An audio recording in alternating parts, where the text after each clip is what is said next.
Our reading today is from the first letter to Timothy, one of the letters that constitute the epistles of the New Testament.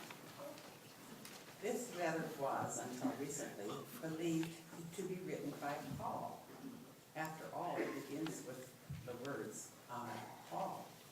But most biblical scholars now agree that this was not in fact written by Paul, but was a letter written to the Christian community at Ephesus around 110 to 115 AD, well after the death of Paul.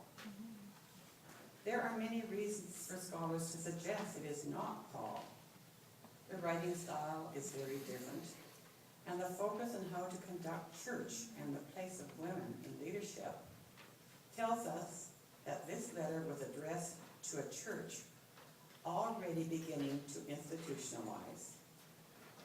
As you hear this reading, you might imagine the mounting struggles these new century old faith communities might be facing, not unlike our struggles as an institution today. Reading 1 Timothy chapter 1, verses 1 to 14 from the Message Bible. I, Paul, am an apostle on special assignment from Christ, our living hope. Under God, I was writing this to you, Timothy, my son in faith. All the best from our God and Christ be yours. On my way to the province of Macedonia, I advise you to stay in Ephesus.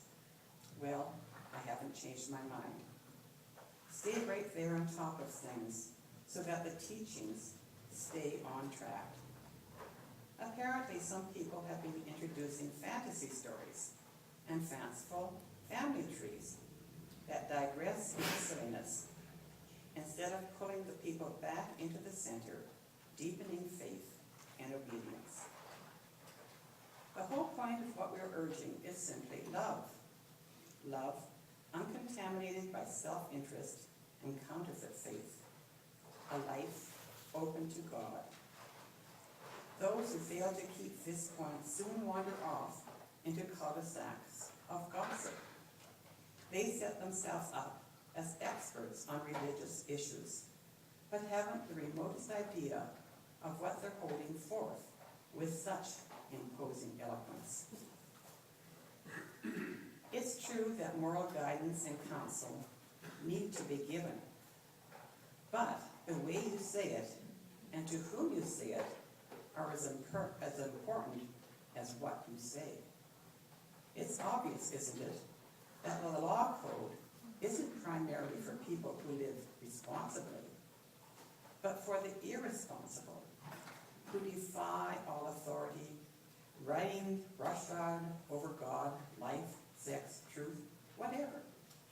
They are contemptuous of this great message I have been put in charge of by God. I'm so grateful to Christ Jesus for making me adequate to do this work.